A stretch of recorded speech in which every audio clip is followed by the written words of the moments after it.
Hello and welcome to the That's So Craven podcast, your Fulham podcast from Down Under. Here today to discuss the 2-1 loss to Man City, a superb performance from Fulham despite going down to the team that are most likely going to become champions this year. Unfortunately, though, the wounded Cottage Warriors came out a little battle weary after a very strong performance, but we saw Tim Ream and Andreas Pereira possibly have season-ending injuries, which is obviously incredibly disappointing. Here to discuss it all, we have Elton. How are we going? I'm very well, thanks. Good to be here and looking forward to the chat. And Sammy, how are you going? I have been congested, coughing, sniffling, and this was probably one of the highlights of my weekend. So I'm ready to get into the thick of it and press mute a couple of times to cough.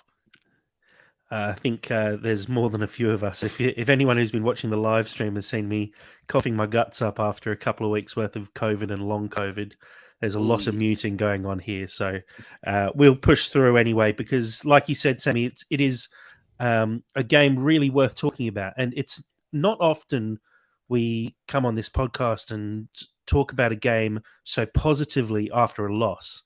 But it has to be said, this, for me at least, is one of Fulham's performances of the season. Coming up against a Man City side, we know how good they are. Obviously, we pushed them really well in the reverse fixture where we also lost 2-1. But, Man City had 10 men in that game. It was a very, very different game.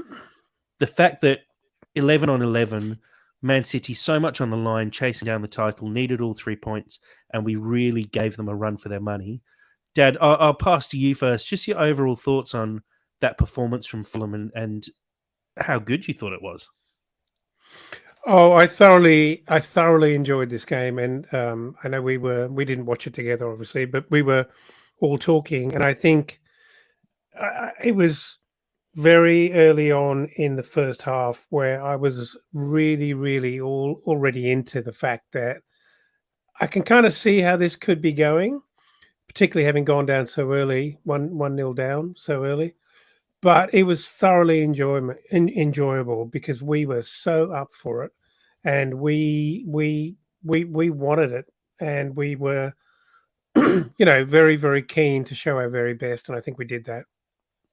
Oh man, sport is about narratives. This game was riveting, from the start to basically the end.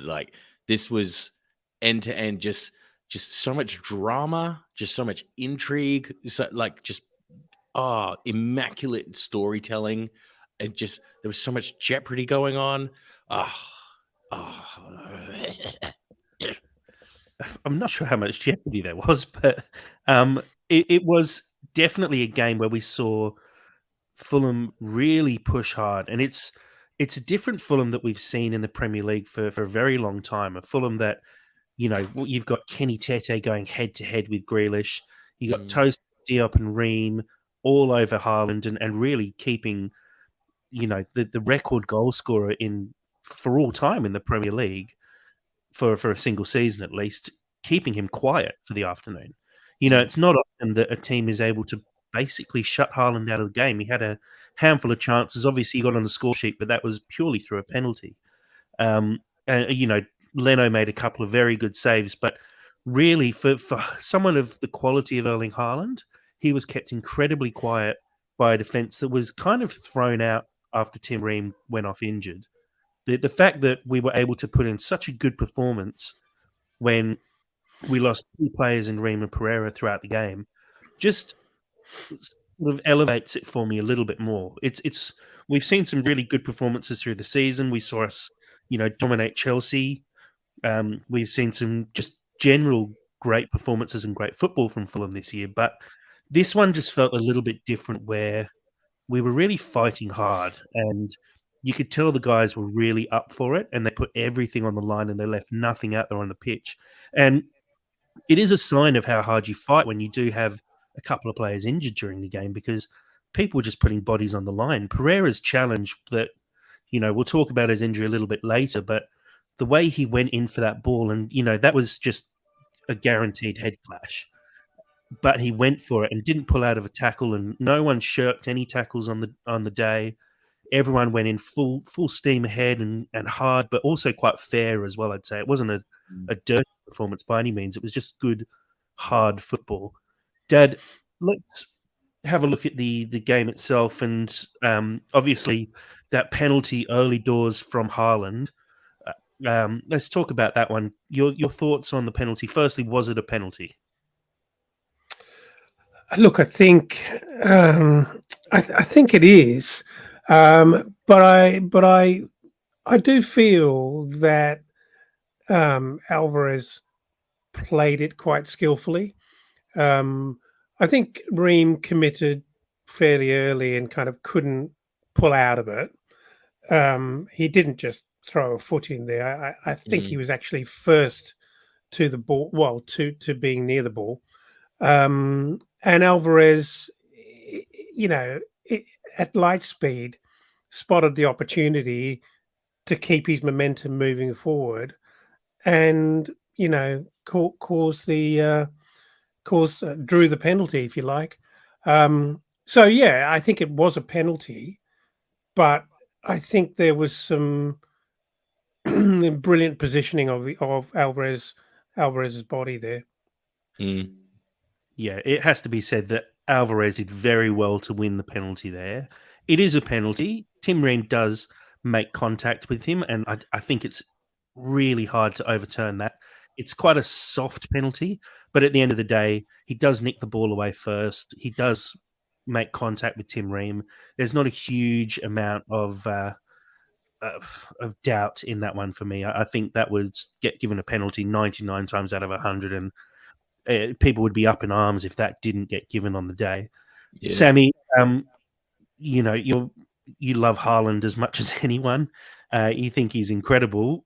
A good penalty? Oh, I mean, like when you say I love Haaland, really, who doesn't? Like, it's even though he's Man City, I know it's like super contentious because, like, I know he's kind of like in the position where, of course, he's going to score like every goal he can possibly have. But who doesn't love seeing like a monster just roaring around, just like he's like Jonah Lomu or something like that. He's just a freak. Like Dad said, like he just doesn't really look like a human being because he isn't one. And by that, of course, it was really like ridiculously strong penalty. He's just a ridiculously good goal scorer, and it's annoying as well because I feel that Bert didn't do anything wrong. Positioned absolutely fine, but yeah, he's just really good. He's just really, really good. I think it was. I think the sense is, again, nothing against Alvarez, but the very best strikers just know how to do that. They know how to win penalties in those. And I'm not even going to call it gamesmanship. It's just part of the game. I think it's perfectly fair. He spotted the moment. He spotted the opportunity to carry on and push through there. And Tim Ream couldn't get his leg out of the way. Pretty unfortunate. Alvarez is such a brilliant player. Like you really do forget like how good he actually is because he's just constantly in the shadow of Haaland. But in any other season, in any other team, he'd be standout starting every single week. Well, yeah, as they said, he's one of those players who would start for any other Premier League team up front, and unfortunately, he sits behind what will probably go down as one of the Premier League's best ever strikers in Haaland. It'd be interesting to see how long he stays at Man City because I think a player of that quality, someone who's won a World Cup, the fact that you're not starting every week when you're good enough to start every week would definitely drag down on you after a while. But I totally agree. Great penalty by Haaland. Leno went the right way, but it was just too good. Side netting, always going away from Leno. Disappointing to go 1-0 down so early. And Dad, from that point on, did you sort of feel like this was going to be one of those games? We look at some of the games that have happened recently, Newcastle against Spurs, basically anyone against Spurs at the moment, going down after 3 minutes, 1-0 against the side could put 7 or 8 past you. Did it feel like it was going to be a rough afternoon? Look, I have to say that I thought I really looked forward to the contest between our defence and City. I think it was lined up to be a really, really exciting challenge for our defence that's been operating pretty well. Um, and I think the key thing was how are they going to react going down so quickly? But actually, I think they reacted incredibly well. They didn't fall apart. They didn't panic. Um, and I never really thought that City were going to rout us. I always worried about whether we could score goals, um, and just how how many inevitable brilliant goals there might be. But I never thought City were going to make our defense look stupid. I don't know about you guys as well, but like I thought, even following City's pen, that we were looking really, really good and like just really, really strong. I thought Zhao like was really just completely back to his old self. I thought particularly like our man marking and just how we were just like conducting ourselves around the pitch. Like Hmm. it didn't stress me out at all. If anything, it was just getting kind of like more and more kind of anxious as we were playing because it didn't really feel like it felt like very even. I mean, because like obviously City had extreme class, and anytime we lost the ball, you could just see their quality. But outside of that, like, oh, it was a real game. We absorbed a very dramatic start, Yeah, very yeah. well. Oh, I honestly, mean, most that would blow most teams away. Their heads would be mm, gone, and that would just be the beginning of the end. And that did ugh, not happen at all. mm-hmm. Yeah, well, you would often see, teams drop their heads after that amount of time. But I agree, Sammy. I think across the board, everyone was on. We've been talking in recent weeks about how Polina looks a little bit off the boil. Um, Pereira didn't quite look himself over the last quite extended period of time. Let's talk about the lineup as well. The fact that we saw Vinicius come in when we were all certain that Dan James would come back in. And I guess we can skip forward to his goal. Dad's face there when I mentioned Dan James as a certainty to come back Just in. a wince, just a wince. But let's talk about Vinicius's goal because I think it was a special goal, and I'm not putting it all down to Vinicius, who's been a bit of a whipping boy in recent months, basically. But the goal itself, it's a ball over the top. I think it's from Pereira. Um, Harry Wilson coming in off the It is right Pereira. does incredibly well, and he's so um, aware of the situation of the movement here. And again, you have to take your hat off to Vinicius as well because we saw a couple of times when Vinicius is playing with Mitro, and they both make the same runs. And Vinicius, his IQ on the field sometimes isn't quite there. But this was a moment where he saw what Wilson could potentially do and peeled off rather than following Wilson to the ball and also potentially challenging for it. Wilson cushions a perfect header down into his path, and Vinicius does really well to control it in the first place. I think it comes off his thigh, but he Mm. doesn't let it go too far away from him, and then lashes a shot into the back of the net, and Edison stood absolutely no chance. Dad, your thoughts on that goal, because we haven't seen Vinicius score many this year. Obviously, we saw the goal against Chelsea, which was he did very well in the air, but Chelsea's defending was atrocious in that game. And we've whipped on Vinicius a fair bit this season as well. So, how did you feel when you saw Vinicius put that one away? Well, firstly, beautiful ball from Pereira, and it's actually quite surprising. I watched it a few times just to sort of try to get a little bit of context because it all happens very quickly, and you see lots of replays of the actual goal itself. But it's always interesting to see the build up, and he's actually in a surprising amount of space, which I'm sure Pep would be pretty dark on. He's given a lot of space, and he's got a lot of time to set himself and put in a really beautifully weighted ball. And you're right, Vinny really makes the right move because he peels off. Wilson is absolutely, on the script, and he does cushion a nice little header down, but actually it's quite difficult for Vinny to handle because he's sort of it doesn't fall quite into his path. It falls on his thigh, and I thought, pardon me, I thought he was going to fluff it. But the beauty of the goal was that he actually struck it so quickly, Mm. and he hit it. He hit it absolutely beautifully. Controlled it so beautifully. Arguably a better shot than Wilson's one. You know, previously. Yeah. Well, slightly difficult. He was under a lot more pressure than Wilson was, if you want to compare and contrast those two. But Yeah. I saw a comment on Twitter about Vinny saying, "God, he's so frustrating because you know he can do it, but he doesn't do it often enough." And yet he's clearly got some very, very high quality talents.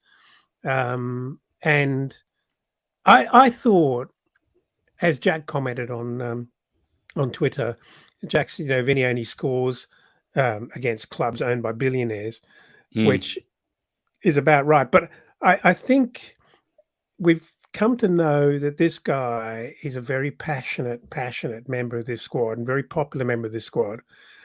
And I think everyone wants him to do so well. And I think these moments are literally career making for Vinny, because he's so pumped, so pumped. Did you see the celebration when he stood there and just screamed? It kind of, meant everything to him. So yeah, I couldn't have been happier for the guy. It's like he's ridiculous, right? Because okay, Jack, do you remember? You've seen Attack of the Clones, right? Star Wars, like the second one. You know when Yoda is just kind of like standing there, and then all of a sudden you don't think anything of him. They just whips out a lightsaber and just starts jumping around like crazy. Vinicius just seems to do that. He's like completely quiet for like 5 games, and then when we completely write him off for a game against like Chelsea or Man City, he just pulls out this. It's like he's known as that player now. And I don't like, he fills me with so much excitement and so much like stress all at the same time. I don't know how I feel. But to be fair, like the goal was great, but that was beautiful. He actually had a very good all-round game. Yeah, he did a lot of great things. He held the play up really well. He was just so physically up for it and so pumped. And I think, if everyone's feeling pumped, Vinny's probably 2 levels above that, because it looks like an excitable kind of a guy. But it's just like when Yoda's like walking around, like hobbling all the time. It's like, why are you not just jumping around all the time? Why do you save it for this? Anyway. I'm absolutely not accepting your Yoda comparison there. You don't have to accept it. I'm just putting it out to the ether. Yoda is pure class all the time. He just can't be bothered. I'm not sure Vinny is pure class all the time. Well, we don't know that because it seems to just only rock up for this. No, I'll give it to Vinny. He always puts in an effort. His product just isn't always there. But we saw him, and I don't know if it's to do with the system. Maybe we have actually changed the system we play in the last few weeks. It didn't work that well. But it seemed to click against City, which is just exactly what you want. You want it to click when you're playing against the best team, potentially the best team in the world. And Vinny really fit into that system and really played his role well. And I was surprised when he got picked, genuinely, because I thought, we've seen it from Vinny this year and it hasn't worked. And I thought maybe this just felt like a chance too many. I saw a few people say, Vinny's been given more than enough opportunities by Silva throughout the season, that when it comes to the end of the season and Fulham have to make a decision, if they decide to let him go and not pursue a longer contract with Vinny, you definitely can't argue that he wasn't given a go, and you can't argue that he has been given a chance. I don't know. Circumstances have absolutely made a certainty of that. I mean, he's had early opportunities, and while Mitro's been out, he's been given decent opportunities together and alongside Dan James, and he hasn't taken all of them. But here we go again. Look what he's done.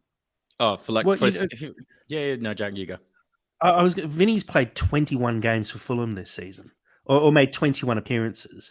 He doesn't come off the bench that often, especially late in games. Like a lot of those games, he's actually started in. It's kind of crazy to consider. It's 21 times he's come onto the pitch in the league, and 4 of those in the cup. And I think he started in a lot of those cup games. But the fact of the matter is, he's been given an opportunity. He hasn't really taken it. He scored a couple of very important goals for us.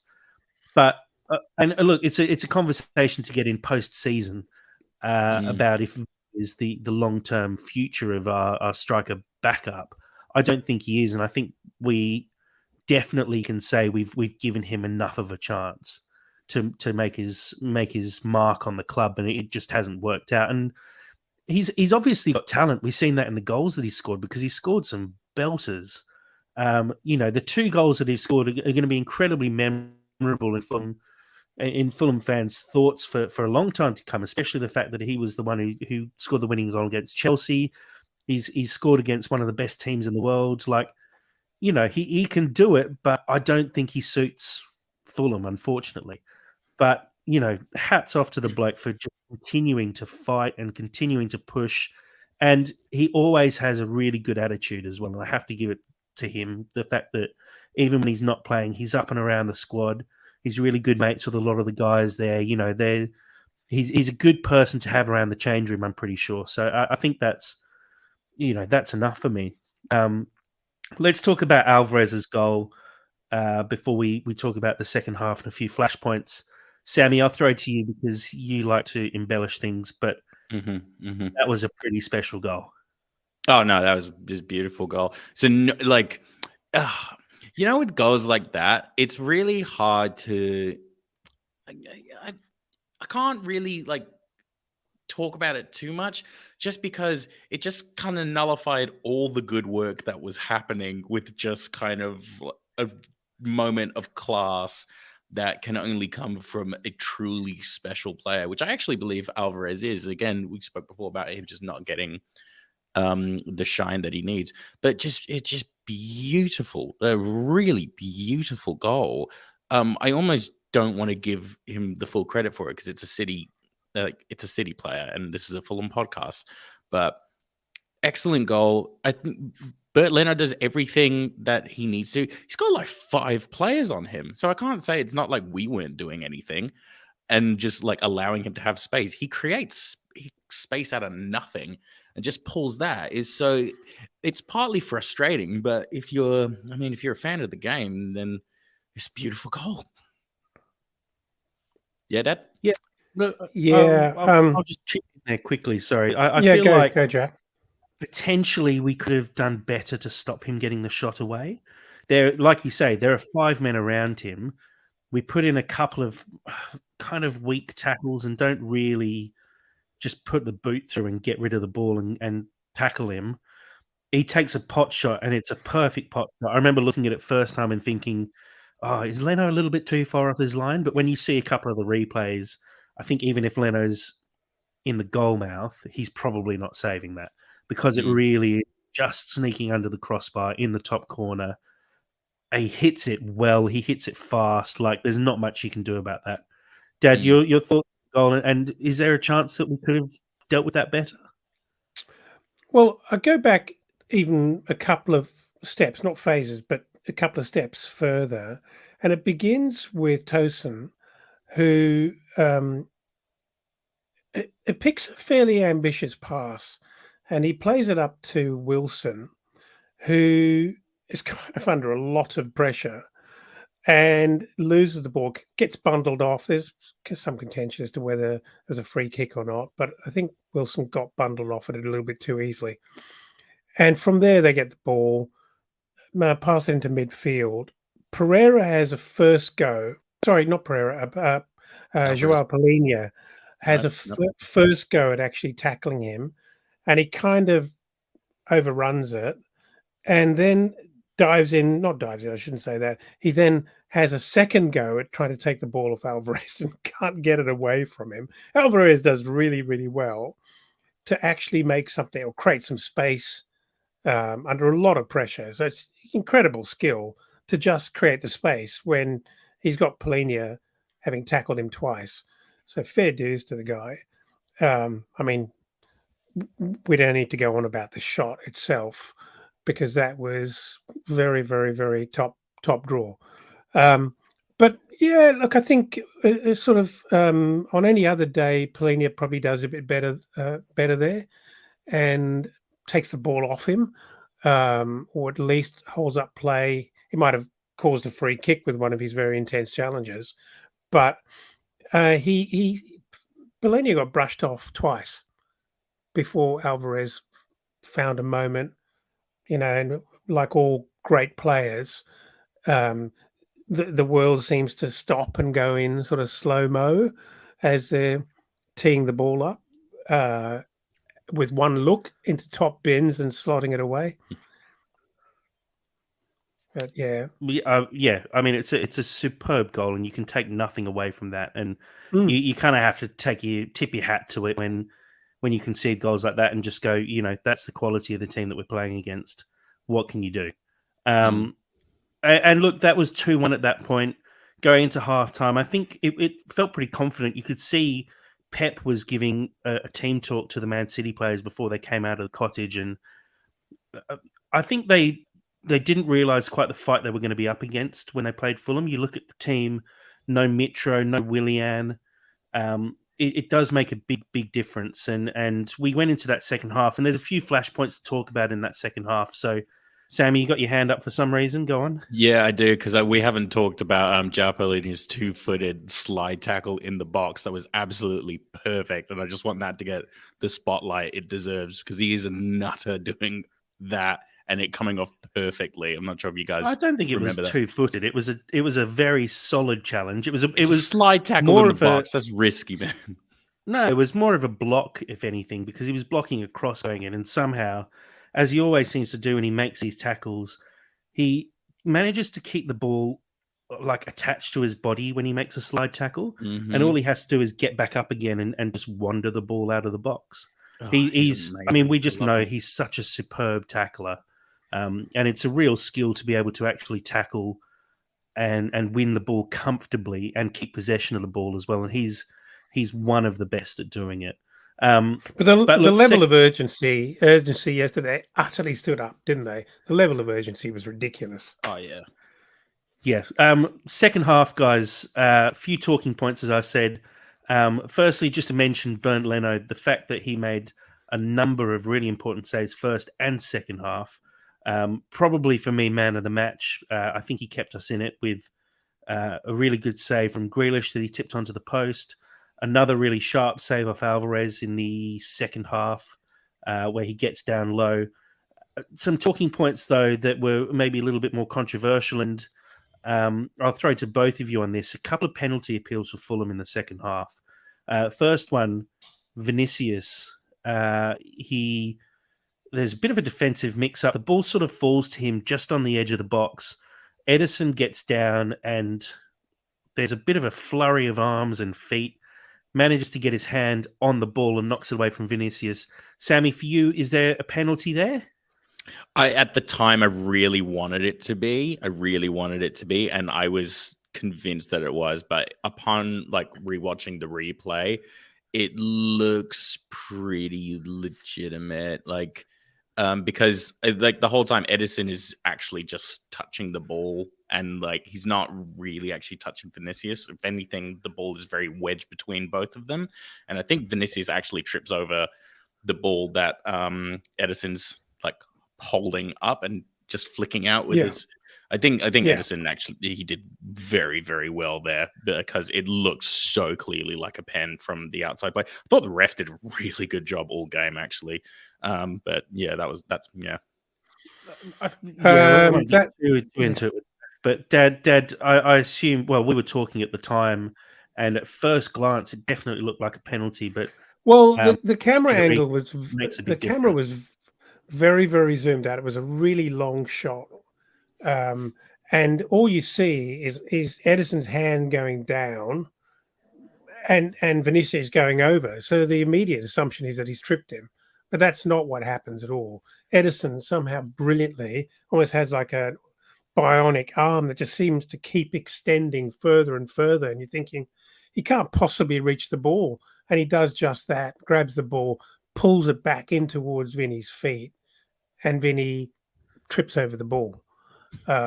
Which is obviously not a penalty. He trips over the arm, but the fact that Ederson has his hand on the ball when Vinicius trips over the arm, no penalty straight away. Dad, I'll throw to you on the second one, though, which is possibly a little more controversial. Towards the very end of the game, ball comes over the top, Deckard over Reed challenging with Kyle Walker. I won't put words in your mouth. What are your thoughts on this one?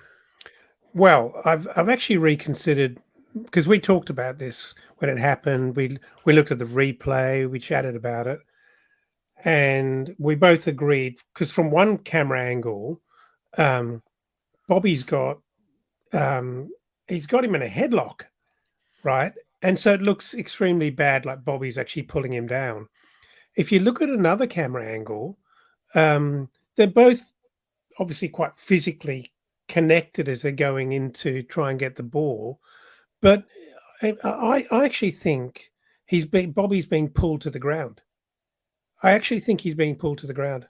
I'm going to say that that's a big shout for a penalty. I Sammy, think your I thoughts? so it's hard because like Bobby very clearly goes in like a hugging sort of way, which I think actually then gives like Walker agency to then be able to like pull him down because Bobby's made the first bit of contact. So I don't really know what like the rules are from like that kind of point onwards. Yeah. Difficult. I think with this one, for me, it's not a penalty. I agree, though, Dad. If you look at different camera angles, it tells different stories every time you look at it. The big thing, Bobby's got his arm over Walker's shoulder initially. Mm. Walker then, kind of instinctively, if someone's got their arm around you, you're not going to not put your arm around them. I actually think it almost looks like Walker puts his arms around him and pushes him off. I just don't think it's a penalty. I think it's one of those 50-50 where they've both got their arms around each other. They both sort of go to ground. They're both pulling on each other. I actually think it's initiated by Bobby. So if anything, it's probably a foul against Bobby rather than a penalty. But some interesting comments I've seen on Twitter, and I kind of unfortunately have to agree with them. If that was Haaland in the Fulham box and Tosin with his Yep. arms around Haaland, it's Yep. probably going to be a penalty to Man City, or at least Yep. very closely looked at by VAR. And VAR say to the ref, "You should probably check this on the TV," which means it'll be a penalty. That's not what happened, and we're guessing at that point. And I don't want to be the person who's constantly saying refs are corrupt and all that, but I think we can all agree that if it was a Man City penalty and it's 1-1 and it's the last minute and Man City need a win to stay in the title race, I wouldn't be surprised if that goes to VAR and the FA are basically, not the FA, but the referees are basically doing everything they can to get the right result out there. I think they call it unconscious bias, Jack. I think that's the politically correct term to use. Problem is, I think there's a lot of conscious bias there. Yeah. But look, that was one of the flashpoints, and they were good chances for Fulham to get back in the game. Unfortunately, it didn't quite fall our way, but I'm not too salty about either of those decisions. The other big talking points, though, from the second half, the two major injuries that were suffered by Fulham players: Tim Ream going down with a suspected broken arm. There's reports that he was seen leaving hospital with a cast from just above the elbow down for the rest of his arm, which probably indicates either a broken wrist or more likely a broken forearm. And then Andreas Pereira, really tough to see exactly what's happened there. It could be an ACL injury, it could be a broken leg, it could be anything. It's Could really be an tough. ankle. Could be a Could broken be an ankle. ankle. But Pereira, when he goes up for that challenge, he bit of a clash of heads with, I think it was a Kanji who went up for the challenge as well. And unfortunately, when he falls, his leg sort of gets trapped underneath him and sandwiched in a very, very awkward way underneath him. And yeah, he's in a lot of pain straight away. And I messaged the group as well when we were watching the game, because I saw, we see it in AFL a fair bit because AFL is such a physical game and you see these kind of injuries fairly regularly. But when players go to ground and they instantly spring back up and grab at something, they're in a bit of trouble. It's not a usual footballer's reaction where you lie on the ground and you're holding a random part of your body and screaming in pain. It's that real shock moment where you go, oh shit, something bad has happened, and you sit up and you grab at You something. But then, mean a genuine injury? yeah, pretty much. But Yeah. Yeah. not just a genuine injury, a genuine serious injury where you spring back up Yeah. and then you lie down on the floor and you're basically just trying to stay calm as much as possible because something really bad has happened and you know you need to lay still, basically. It's when players actually What's it, injured and they just lay still on the floor. That's when you're worried. what's interesting about that? Because I initially commented on how you knew that the ball was sort of knocked free of our box, and Pereira had to go for it. He had to go for it to try and clear the ball. It's a very, very Very gutsy, brave. really. And I actually originally thought how well he did because I thought he got his head out of the way, and perhaps he did, but that didn't prevent him from falling in a way that's obviously, you know, resulted in a terrible injury. Yeah. But I think he got some probably, contact. I'd probably take a broken ankle rather than a serious head injury, frankly. Yeah, I think he caught some contact because the way he fell just looked out of control. You know, when Mm, you're in the air and you get hit yeah, and he just turns kind of underneath you and dead, he like a dead fall, like a limp and he was fall. basically he's throwing his leg out to try and find the floor, and unfortunately his body just kept going. And yeah, it looked really nasty, and um, sending thoughts out to those guys because those look like two fairly serious injuries, and we're hoping that they're obviously both of them going to be out for the rest of the season, almost guaranteed. I think has already come out and said Ream won't play a part for the rest of the season, but more so, I think the start of next season is now only three months away, 3 4 months away. 3 months away, yeah, because it's the 1st of May now. So, geez, a broken ankle, 3 months. It's going to be a real struggle for Pereira to be back for the start of the season. I wouldn't expect we'll see him until October time, maybe. With an injury like that, I think you're looking at some serious time out. I'd say we'll see Tim Ream before that. He'll probably play with a cast on, similar to how Polinia's played. I think I saw Bobby Reed had a bit of a cast on his arm as well. Yeah. But yeah, some really, I won't call it disappointing because it's not disappointing when someone gets injured. It's Kind of it's heartbreaking, really. unlucky. Heartbreaking is the right word for it because it's these guys. Tim Ream. I mean, it's been his best ever season in a Fulham shirt, hands down. He's been a revelation, and I think most times, if you didn't have players like Leno or Polina in your squad, you'd be looking at Tim Ream and calling him player of the season easily. And Pereira has had a breakout season as well. He, was never really respected as a Man United player. Went to Brazil to try and find his mojo. He's come back to the Premier League, and early season it was only Kevin De Bruyne creating more chances than Pereira for the whole of the Premier League. And he's been a little bit off recently, but even then he's still performing so highly. And it's such a shame that he's had his season cut short, and he's got a long road ahead of him to recover and get back into the squad. So wishing the best to both of those players as they have a long recovery period ahead of them, and we hope they come back even stronger. And look, guys, I think that pretty much wraps up the game. We've got a fair bit to still get through. I'll go to a couple of the comments coming through on the live stream, though. Dad, you wanted to say something before we keep going? Yeah, can we talk about the tastiest of tasty matchups between Kenny Tete and Grealish? Yeah, well, we were going to in the tweets, but we can talk about it now as well. Yeah, well, because I think it's important because not only was that incredibly entertaining, and what better a man from in a Fulham shirt to take on the cheeky boy that is Grealish, Oh yeah. and he frustrated him. I mean, Grealish had a pretty good first half. He was out on his own, and Kenny was being drawn in to, just to cover running men. It was really difficult for him, and then Walker was switching play across to brilliantly to find Grealish, and he had a lot of the ball. But there was a little moment where they had a massive scuffle, and Grealish pops up, and I'm saying Grealish punches Kenny Tete in the chest. Yeah, little bit of it's not a punch, it's a push. But even then, I'd say if Tete went down, you get in a lot more trouble than he actually got in. He got a yellow card for it, but I'm Grealish saying is lucky to take I'm the ball to saying his full his knee. if Kenny Tete does that to Grealish, I Well, reckon No, actually, I he don't agree gets with that. more than yellow. I don't actually, agree with that. I uh, think more yep. than anything, it's just the fact that Tete stayed on his feet. Mm. If Tete hit the floor there, then it's probably gets looked at by VAR and goes further. But the referee actually handled the situation pretty well, pulled them both aside instantly, and just said, "No more." One thing I love about their competition as well is I'm pretty sure I'm sure there'll be a statistic on this, but I'm pretty sure both Grealish and Kenny Tete are the players that have forced the two most yellow cards out of like players. So to see them together and then both get a yellow card, I think that's just perfect. That's poetry.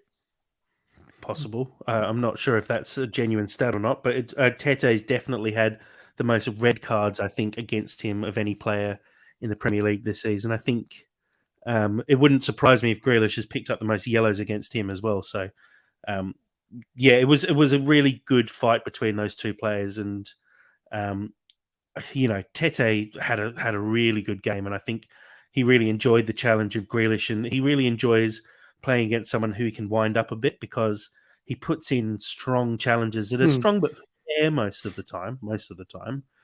And that winds up players like Grealish who are used to getting a lot of decisions going their way. And I really enjoyed the matchup between them. So, like I said, guys, there's heaps to get through still. So let's keep it moving. What I will do is just throw to some of the comments that have come in on our live stream so far. Um, Steve Reynolds, a comment here. Shout out to Jim and Pete from Mitcham, Perth. Met them on the FFC tour. We know Steve's over from Spain at the moment, and told us that he went on a tour of the cottage as well. I'm sure that was a really great experience and great to meet some other fans as well. Uh, Black, White, and Fred here. As much as Pereira's injury was terrible to see, Canny coming on completely changed the game. I agree with that. Canny had a really Me too. Yep. good impact on the game, and I think we'll probably see him take that position from Pereira now that Pereira's been injured. I think Canny probably proved himself during that little cameo period, and we're likely to see him start going forward. Another one here from Black, White, and Fred. BDR had a lot more contact than Kevin De Bruyne did at the Etihad. Would have to agree with that. Still believe it was a bit 50-50. So De Bruyne's was 100% a dive, but I'm not sure if we can give a penalty for that one. Another one here from Steve Reynolds. Respect to both City players who applauded Andreas off, but also to the fans who joined the 1 minute applause for a Fulham fan who died. That was Lisa Hughes, who passed away. Minutes applause in the 46th minute. Really good to see everyone in the ground, but also the City fans respecting that and clapping through that period. So, and agree with that. Well, also there was a couple of City players. I can't remember who they were, warming up on the sidelines, clapping, which is pretty classy as well. Yeah, I agree with that. It was really well done, and well done to the club as well. I know the club comes under a fair bit of scrutiny and has done recently, especially around ticket prices. But the fact that they pre-game tweeted that out and made sure that it actually went ahead and put something on the screen during the game as well shows how loved Lisa was in the Fulham community and how respected she was as a fan. And it's great to see the club actually acknowledging that. Have a look at the table very, very quickly. Fulham stay in 10th place, 5 points adrift of Brentford, as a 5 point gap between us and Chelsea. And I believe Bournemouth are now level on points with Chelsea, or 1 point behind Chelsea on 40 points.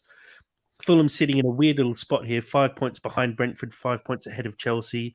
Game in hand over Brentford. Of course, that game's against Liverpool, who are in scintillating form at the moment and pushing themselves up the table and have stolen that spot in fifth off Tottenham. Tottenham, who are struggling massively and currently in a bit of free fall. I wouldn't be that surprised to see Tottenham sitting in 8th place in the next couple of weeks as Brighton pick up their games in hand and Villa probably continue to pick up results. Let's have a look at some of the questions that have come in to the podcast. First one here from @FulhamRod on Twitter. Sammy, I'll throw to you first. What else have we got to do to turn one of these plucky performances against the top guys into a win? Get a better striker. No. Oh, God. Well, the way that we rocked up to City, if we rock up against Liverpool, that's a really interesting contest for me because I think, yeah, Liverpool's form is starting to get more and more impressive. But I mean, Tottenham scored 4 goals on them pretty recently. Like, I feel their defense 3. is definitely penetrable. Our defense is really, really strong at the moment. I mean, like, we didn't, like, there's no two ways about it. We didn't nullify City for basically an entire game aside from Alvarez and a pen. Uh, um, yeah, there's a really interesting contest. For me, it's just about goal scoring, and obviously we have goal scorers in our side, but uh, it, it's my favorite thing about Fulham at the moment: unpredictability and assertiveness in these top 6 games. But yeah, I am not the expert to solve the riddle that is how can we make these games a bit more consistent. I don't know. It's worrying how much you say you're not the expert, Sammy. I want you to be the I expert. am not an Back yourself. expert. I am Believe raw in yourself. sexual appeal on this podcast. That's what I come and that's what I give. Cancelled. Dad, your thoughts on that? I do agree with Sammy though. I think, um, uh, well, Raw sexual hard to appeal. say it's Thanks. no, definitely not that part. Hard to say that we require a striker. I think in the instance against Man City, maybe another striker would potentially get us over the line. But when we've had Mitro, who's a proven striker up front, for me, I feel like it's just a bit of bad luck. And next season, if we continue to play the way we're playing, we can surely pick up some of results against these bigger teams. And also, does it really matter? Do we need to beat those big teams to finish 7th every season? Well, no, I think you could probably happily, finish 7th to 10th and never get any points off the top 4 or maybe 6 teams. But it's a shame, actually. I think there's probably a little bit of misfortune in how badly we've done results-wise against those top 4 or 6 teams. Even when we had pretty good games, we still couldn't get anything out of it, and so to answer Rodders's question, what have we got to do? I think in the end, Cross off. what you're up against is incredible individual brilliance in some of those top 4, top 6 squads, and it only takes a moment. You switch off for a second, or you don't even have to switch off. They create an opportunity which is unstoppable, unplayable. Um, And so you're always going to have that kind of dynamic against a very, very good side. And we've done really well because we have toiled and we've been consistent, and we've probably been playing above, not our XG, but above our potential and our true capability, and we've overachieved. And you can only do that for so long, and you will probably get shown up by the better clubs. One word answer for both of you. Would you happily lose every game against those big teams, Liverpool, Man U, Arsenal, City, even Newcastle, Tottenham, for not losing to Chelsea and potentially, let's say, for one win against Chelsea every season? Oh, 1 win against Chelsea every season? Hell yeah. Hell yeah. I'm not that obsessed. I mean, I think One if word. you rephrase, yeah. Um, finding difficulty with that, Jack. Um, no. Yeah, fair answer. I'd say also no. I I hate agree. Chelsea. I think it's yeah. Those teams don't mean quite as much to me. It doesn't. I don't care where we get points from as long as we stay in the Premier League and win games. Another question here, Dad. I'll throw to you first from at LCraven86, Lawrence Craven on Twitter. Reports are Ream has a broken arm and Pereira has a broken ankle, so there are some quite big gaps to fill there. Is it time now, with our relative safety, to blood our younger squad members? Let's talk about. Well, I think we can basically say with Ream, we're going to see Tosin and Diop start every game. I doubt we're going to see a young centre back come in for the rest of the season. But I in don't think terms, it's necessary, right? We true, yeah, that's and also shout out to those guys in how well they adapted to losing yeah, Ream in a very big game. Diop was fantastic. Honestly, so You good. know, he adjusted so quickly in the heat of the moment. He was incredible, yeah. and he and Tosin were brilliant. So Uh, I think maybe someone's got to come through, Jack. Well, but then again, you've got Duffy. Um, as a backup, but why wouldn't you introduce someone else, one of the kids, I think we're going to you have know, to see into him the on squad? the bench at least, because we don't have Yeah, Kazawa to the bench spot. We've got Cedric and Duffy as the only defensive options. I think you have to have another one sitting on the bench, so we will see someone come through. Um, but Dad, I guess in terms of Pereira's injury, we saw Kearney fill the gap, obviously. But the big question here, and I think it's mentioned in one of the tweets we'll talk about later, does this open the door for Luke Harris, and more importantly, should it open the door for Luke Harris? I think yes and yes, and I think I I'm pretty sure I picked up on a little thing that Silver said in one of his press conferences. I'm sure he suggested something of that nature, that it was going to be time to be seeing other players. I I'm disagree. sure he mentioned. Sorry. I'm sure he said something about it's time for other players to be given opportunity and shine. Or maybe that doesn't mean under 21s, but I think we do need to see Luke Harris given a go for sure. I I believe Kenny will start the next game, but Sammy? uh, for me at least, Luke Harris is a substitute option, but as long as we have Sasa Lukic, I want to see Sasa Lukic start, or even I'm Kenny.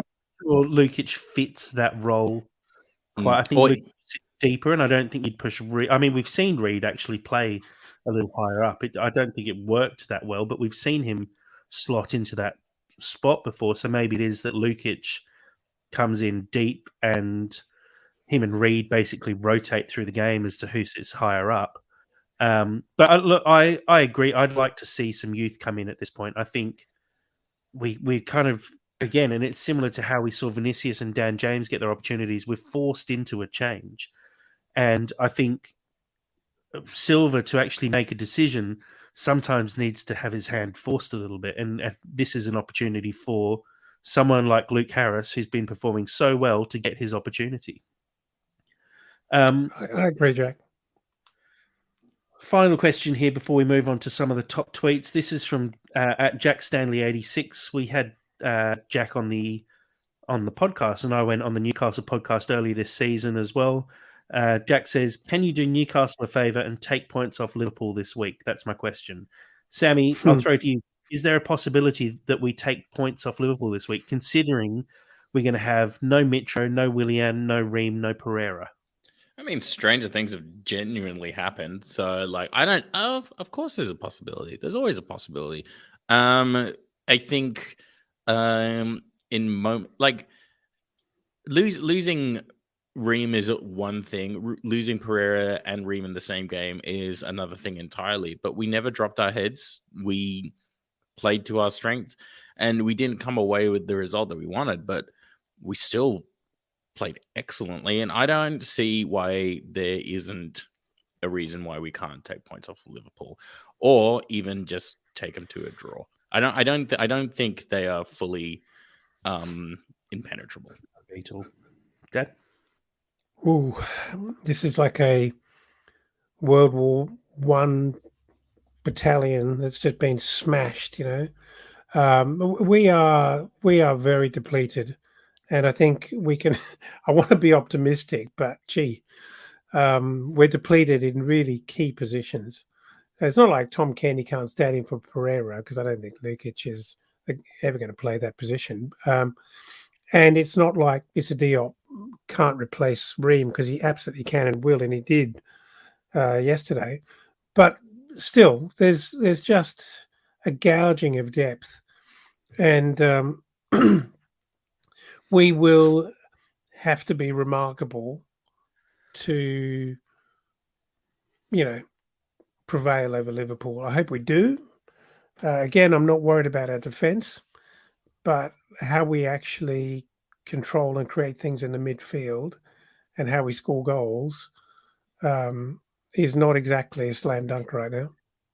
One thing I will say is going into the game against Man City, Arsenal fans would have been saying the same thing with Fulham, and we'd be saying, "Oh, well, we don't have Willian, we don't have Mitro, so it's probably not going to happen." But we saw how well, effectively, the rest of our squad managed to actually pull together and get almost a result out of this game. And I think a draw would have been a very fair result for the performance that Fulham put in. So, look, I think it's going to be a tough game against Liverpool with the fact that we're basically missing 4 first-team players. So, yeah, it's going to be tough. But like Sam said, stranger things have happened, and I back us to put in a performance. I just hope we do, Yeah, ditto. Let's move on to the top tweets. So we got a fair few to get through. So let's rattle through some of these. First one here, Dad, from @JohnCurtinFFC on Twitter. Don't mind losing to a team like City when the team put a shift in like that. A draw would have been a fair result, I think, but still, decent game and performance. Kearney was exceptional, gutted for Ream and AP. Obviously, Andres Pereira. Yep, here. Couldn't agree more. I mean, that could be the podcast summary up until this point. Yep, I was going to say, I might pretty much steal that for the write-up. It's done nicely within 140 characters. Next one here, @Sammy Shubar on Twitter. Tete massively underrated. Another absolute stormer against Champions League level opposition. Easily one of our players of the season. And, I feel sorry for Kenny Tete that he isn't getting the sort of international recognition. The Dutch seem to just be ignoring him for whatever crazy reason. And there's a part of me that wishes he got that and because he deserves that. But I don't mind him being underrated because keeps him under the radar. Totally.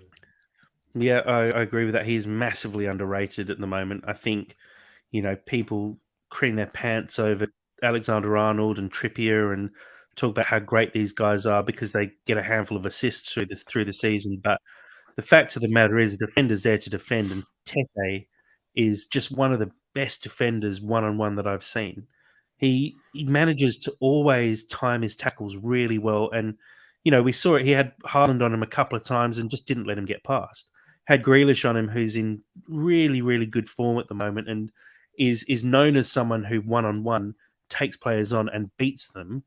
And he didn't let Grealish. I don't think Grealish got over him once through the game. There are a couple of times he was found free wide, but I think that was actually not Tete's fault. It's more the system that he was being asked to play.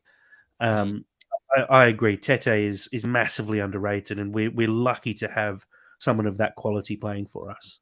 Next one from Alex_Harris 1991 on Twitter.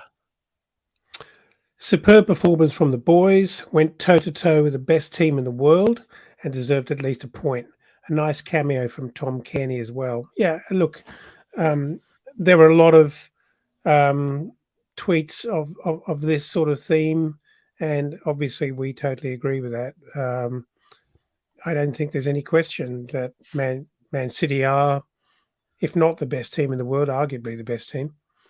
So, yeah. And I think it's worth making the point again about how good a performance Kearney put in. He's been really good off the bench for us throughout the season, but he came on in a pretty tough game at a tough point when it was pretty feisty, and he settled super quickly into it, especially off the back of a bad injury like that. It can be quite hard to find your feet in a game, but he did really, really well. And I think, like I said, I think that performance has probably locked down that spot for him going forward. And the other thing, Jack, the other thing about Kearney is that often we will, in comparing Kearney to another player who is going to be considered to start a match, we'll often think about Kearney as being this creative player who's not as strong defensively, doesn't go and get the ball. And he came straight on the field and did exactly that. A number of times he actually won the ball back, very uncanny-like. He won the ball back, and he was obviously very caught up in the moment on the bench, and he felt it and actually hit the ground running, and he was absolutely on it from the get go. Yeah, I agree with that. Next one here from our good friends at Fulamato. Yeah, no points, but lots of pride. Big exclamation mark and a for those not following live. There's a picture of Vinny in his trademark celebration stance with It's his actually arms Mbappe's folded. trademark, which he's No, no, he's no. co-opted. It's no, Sammy. It's Vinny's. 100% agree. It was the main point I was trying to get across post game in some of the tweets from the That's So Craven account was just how proud I was of the performance from the players, and I think how proud everyone was. The one point I was going to make before we actually went into the tweets, but I totally forgot to, was how positive Twitter was post game. Mm. You go in, even when we've seen victories, we've seen some negativity floating around. I don't think I saw one negative tweet about Fulham's performance. Saw a few negative tweets about the refs' performance and saw a few negative tweets about Man City, but everyone was so proud of the performance Fulham put in against Man City, and it was just a really nice place. I wanted to stay up all night just flicking through Twitter because there was so many people just beaming and happy, and you don't see that when you come away from a game losing 2-1. But the fact of the matter is that the whole team put in such a good, positive performance, and it's what we constantly ask for. We don't. Sometimes we do care about results, but sometimes you don't care about results, and you just want to see the team put in a good effort. And I, this I think definitely it, saw that. I think it's one of those really special moments in the season where the the crowd in the ground are totally absorbed and completely elevated by the effort the players are putting in. And another shout out should be made of how incredible the atmosphere was in that game. Oh, That was very non-Fulhamish. Mm. They were unbelievable, and I think the players were loving it. And actually, it was really carrying them to greater heights. And it was, you could just sense how proud the whole ground was of our players. It was totally, yeah. totally clear. And a Really comment good, here from really good to Black, see. White, and Fred as well on the live stream, just saying saw City fans even saying Fulham, Newcastle are the best teams they've played all season. And look, across the two games we played against Man City, to have gone down 2-1 in both of those games and given Man City a really good fight and potentially being able to come away with points, there's not many teams that can say they put up two really good performances against the team that's probably going to go on and win the whole thing. So we should take a lot of pride from that. And I think Fulham fans hopefully will take a lot of pride from that and keep backing the team. If they're putting in performances like that, this team will get backed constantly. Another one here from at Tom Rogers 24 on Twitter. Yep. Don't think anyone had a particularly bad game against a billion-dollar squad, and without two of our most important attacking players, can't fault the team really. Yep, absolutely, 100%. Again, like we basically treading the boards all over again. This is a serious team we came up against, and we did not look out of our depth. And I think I saw a stat saying that Fulham's squad is worth the second lowest valued squad in the Premier League this season, and Man City's is by far and away the highest rated. I think Chelsea just behind them purely on the sheer volume of players they've got. But to put in a performance like that with the squad we've got and with the injuries that we have and had during the game, I think no one had a bad performance, and it's just positive to be able to say that afterwards. A tweet here from Sonia Twig, who covers Fulham at Twig Sonia on Twitter. And I think this is her full-time tweet. All credit to Fulham for pushing Manchester City all the way until the end. It could have been different. Had some 50-50 decisions gone the other way. Fulham 2, Manchester City 1. Yeah, there were a handful of 50-50s that, like Sonia says, on another day that turns into a draw. I wouldn't push as far as saying a Fulham win, but I think a little bit of luck falling on our side, and that sort of is a bit of an answer to the earlier question about what do we need to do to beat these bigger sides. I think you just need luck on your side. When you obviously second best, because Man City have all the talent in the world available to them, you do just need a little bit of luck to actually get the wins. And unfortunately, we didn't have that today. And hopefully, going into next season, we do have things just go our way a little bit and get some wins against these bigger sides. Another one here from at Ahmed Shubel, who is covering Fulham now for The Athletic.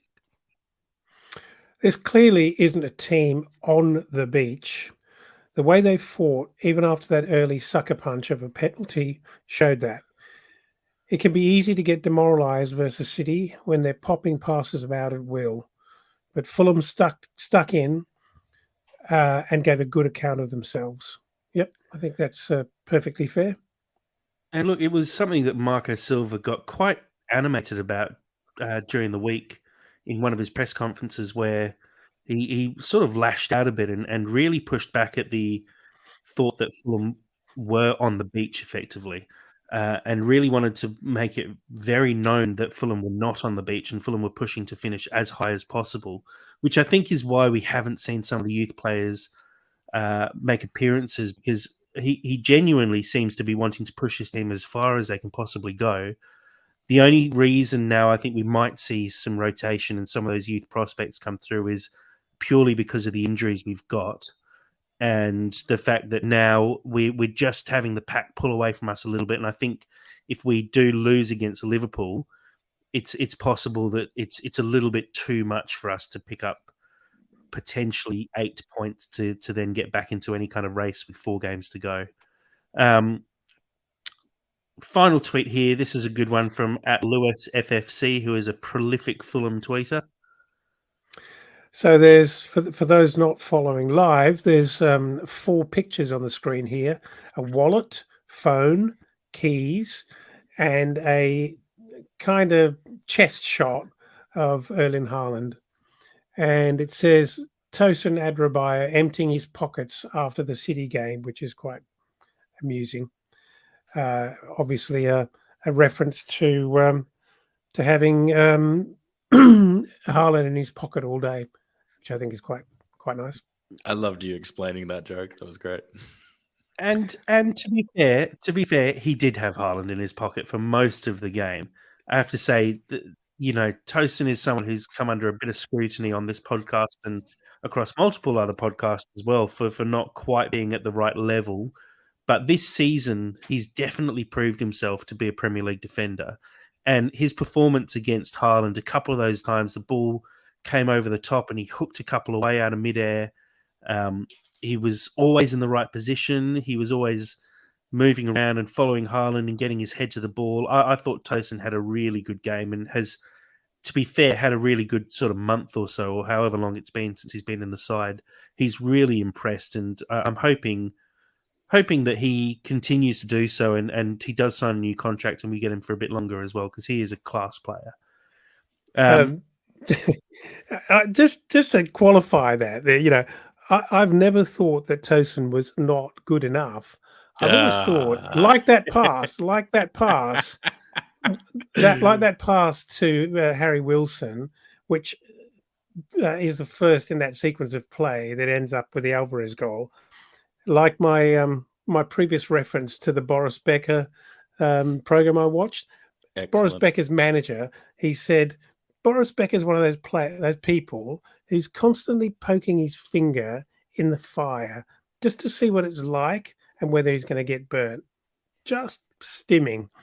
And, you know, I feel like Tosin, with some of his passes, can be a bit like that. He does it, you know, over ambitiously, but he's I don't want to speak badly of him, because he's had an absolutely outstanding month, and to keep Haaland quiet is, you know, exceptional.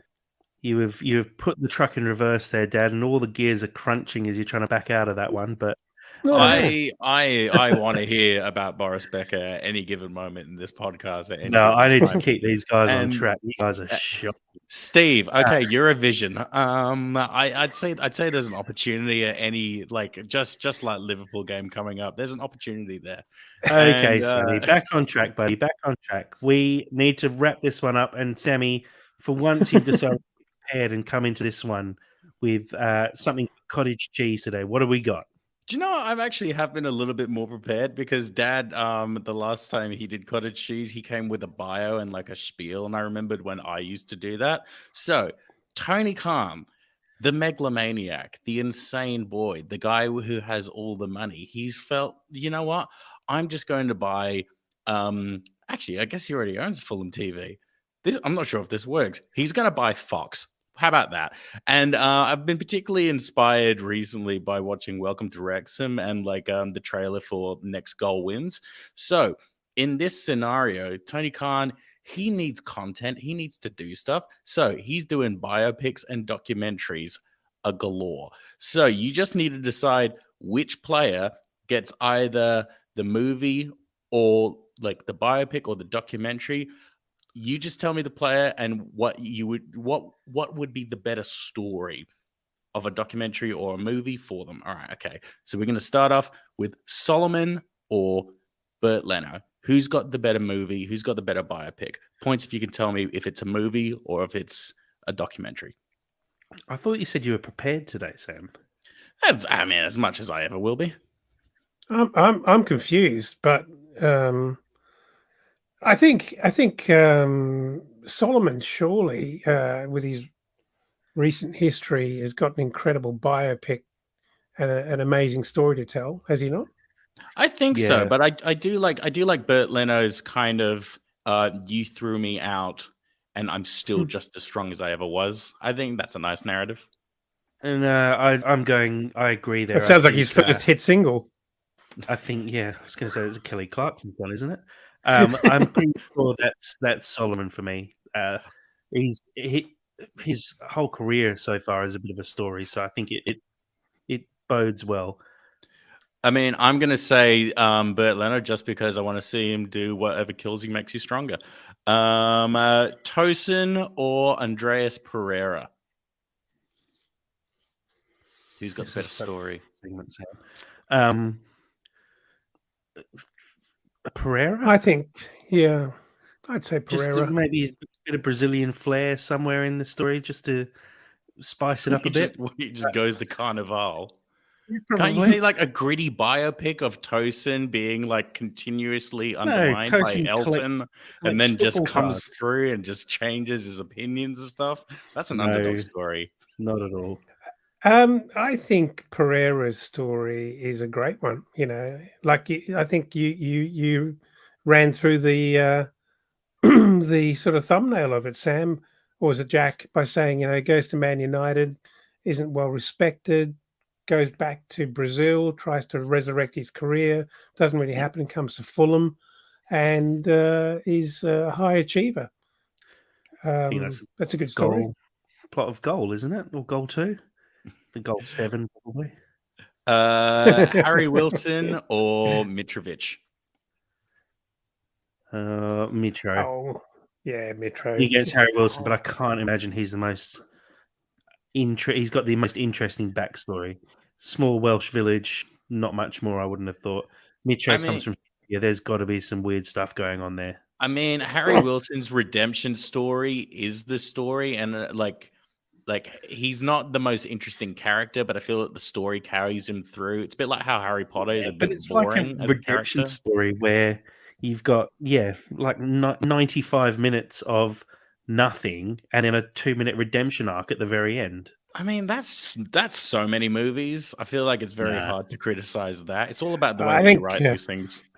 Mitro is a misunderstood bad boy who's actually a cuddly little teddy bear in real life. I'm just saying, guys. Reservoir Dogs was basically just filmed in Ron Room. Anyway, Willian or Tim Ream, coming from Kansas or Missouri or wherever he's from.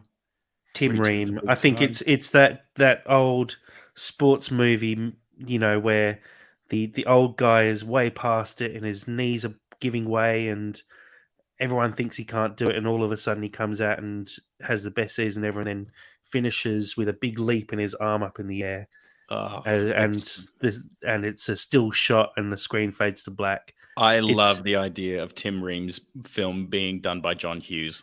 That sounds great. What about William? He's had a very dramatic kind Make of the case, Dad. life, Make has the he not? case. Yeah. yeah, So, I totally agree. I mean, absolute champion, played at the highest of high, won every piece of silverware imaginable at Chelsea, little bit of a blip at Arsenal, and then goes back to Brazil and gets. Wouldn't call it a he and his tough life. family He get- had a tough he and couple of his- months. Tough life of He and millions his- and millions of dollars. He and his family had death threats, gentlemen. That is true. It's true. It's not obviously nothing to laugh at, but I No, think not at all. he's had the storied career so far where he's won. I don't know if he's won the Champions League, but he's won Premier Leagues. He's won I think he countless has. trophies. I'm not sure. It's just not quite the same as Tim Ream, who was playing at Bolton, and now he's a Premier League defender who Pep saying, if he was 10 years younger, he would 100% be playing for Man City. That's the arc. Again, it's a solid pitch. And finally, Vinicius or Palhinha. And in my mind, Vinicius's film has to be a comedy. Like, I can't see it being any other way than just being a comedy. I love Vinicius, but sorry, other way around. Actually, I love Palhinha, but I'm not sure I'd want to watch a movie about him. I see see Cabano's Snapchat fairly often, and see a lot of the stuff in the on the Instagram of the guys in the change room, and everyone's wandering past Palhinha and giving him a little clip around the ear. He gets a bit bullied, I think, actually, which is kind of surprising considering what he's like on the football pitch. I've got him on Instagram. It's Vinicius not that surprising. is like he's up there and about. He's constantly laughing and joking with guys, and I reckon a movie about Vinicius would actually be quite hilarious. I agree, it's a bit of a comedy, but I'd watch that. Not sure it would win any awards, but I'd watch it. Oh yeah. No, I think you've summed it up pretty well, actually. I think Zhao saves his talking for the pitch, and he doesn't just talk; he screams. I think Vinny's probably a infinitely more colourful character. He's probably got a few sordid tales to tell, and he's off in his downtime. Put it on your salad, your daily source of protein. That's your cottage cheese for the day. Is there much protein in cottage cheese? I don't actually know, but it feels right. It's cheese. It's cheese. Like it's pretty low fat. It's very low in saturated fats. I'll give you. Yeah, I've heard it's a healthier option. Very low in preparation as well. I like Steve's comment, Jack, at the bottom there. That's worth Three worth Stooges featuring Jack Grealish. The only thing I'd say is I feel like we're the Three Stooges more than anyone else. Yeah, he's worth 100 million. Yeah, I don't think we're quite there yet, but we're not far off. Guys, I think we can probably wrap it up there. It's been a bit of a long one, but like always, there's a lot to talk about, and I think we've covered this game really well. A really positive performance from Fulham against, like I've said a few times, probably the best team that have ever graced the Premier League. We can hold our heads high. We can be very proud of the performance that the boys put in on the weekend. And look, I just hope we see a similar one when we come up against Liverpool. Obviously, we're going to be up against it a bit with 4 starters potentially missing. I don't know what the prognosis is with Willian. Apparently, he was having a fitness test on either the Friday or Saturday, so it's possible he comes back into the side on the weekend. It'll be interesting to see how Fulham decide to line up, if they stick with Vinicius or if we make some more changes. But I think we can definitely walk away from this one with our heads held high despite the result, and look forward to the rest of the season and hopefully to see Mitro come back, because we're seeing players drop like flies, and it's going to be good to see Mitro come back in a couple of games' time and hopefully lift a few spirits, although probably not Vinicius's because he loses his spot. But anyway, guys, Sammy, thank you very much for joining us tonight. Nah, sincerely, thank you for having me. These games are great to discuss, and yeah, just really proud of the guys. They deserve all the praise in the world. I agree. And Dad, thank you as well. Yeah, thank you. I've really enjoyed it. And I think I saw a tweet which said Mitrovic is available for selection in 13 days' time. Oh, 13 days. That cannot come soon enough. I think he's got to get through the Liverpool game and maybe one other. I can't remember. But it's just around the corner, and these 8 games, fortunately, have actually felt like they've gone quite quickly. But let's keep positive and keep moving forward. And thank you again to everyone who's got in contact with us recently, supported us. We've had a lot of new followers jump on board, which has been great. Who have seen we've recently passed 10,000 downloads for the podcast, which is something I never thought we'd manage when we first started this, and we were getting 10, 20 downloads an episode and thinking that was pretty cool that a couple of people were listening to us. And the fact is now we're an established Fulham podcast with more than 50 episodes under our belt and thousands of listens, and we really do appreciate all the support that we get from everyone. Really enjoy talking to people on Twitter and getting involved with the Fulham community, and continue to do so for the rest of the season. We've also got some really interesting stuff ahead in the off season as well. We're going to be linking up hopefully with a couple of the other podcasts and putting together something pretty special for the post season. So do keep an eye out because we'll make an announcement on that in the coming weeks before the season is out. But for today's episode, thank you everyone for listening along, and come on you Whites.